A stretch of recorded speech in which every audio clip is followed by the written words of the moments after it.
Ang bawat patak ng ulan na tumatama sa bintana ng taxi ay tila salamin ng mga luhang matagal nang pinipigilan ni Alexa.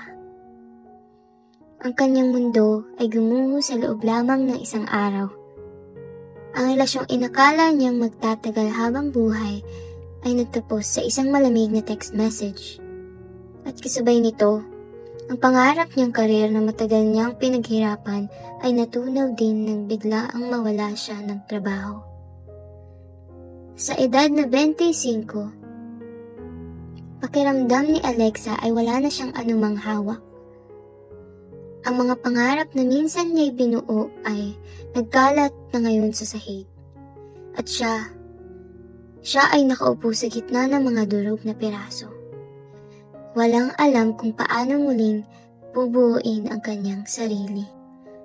Ang taxi ay huminto sa tapat ng isang bar na halos hindi na makita sa dilim at ulan. Sigurado po ba kayo dito, ma'am?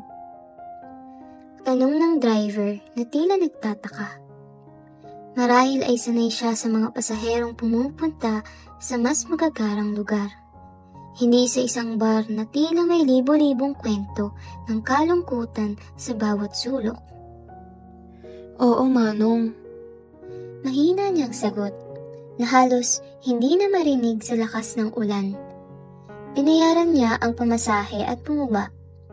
Hindi alintana ang malamig na hangin na yumakap sa kanya. Pagpasok niya sa loob, agad siyang sinalubong ng malakas na tugtog at ng amoy ng alak at sigarilyo. Ang lugar ay madilim. May ilang ilaw lang na nagbibigay ng kakaibang ambience. Hindi ito ang karaniwan niyang lugar. Mas gusto niya ang tahimik na kapehan o kainan. Ngunit ngayong gabi, hindi niya kailangan ng katahimikan.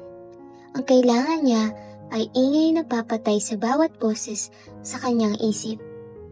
Ingay na magpapalimot sa sakit na kumakain sa kanyang kaluluwa.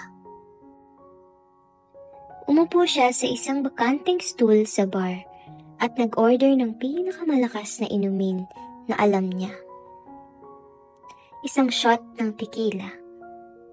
Sunod-sunod hanggang sa maramdaman niya ang init na kumalat sa kanyang lalamunan at dibdib. Hindi siya sanay uminom ng ganito kalakas, ngunit ngayong gabi, ang lahat ng limitasyon ay tila nawala. Ang bawat patak ng alak ay tila bumubura sa bawat piraso ng sakit kahit sandali.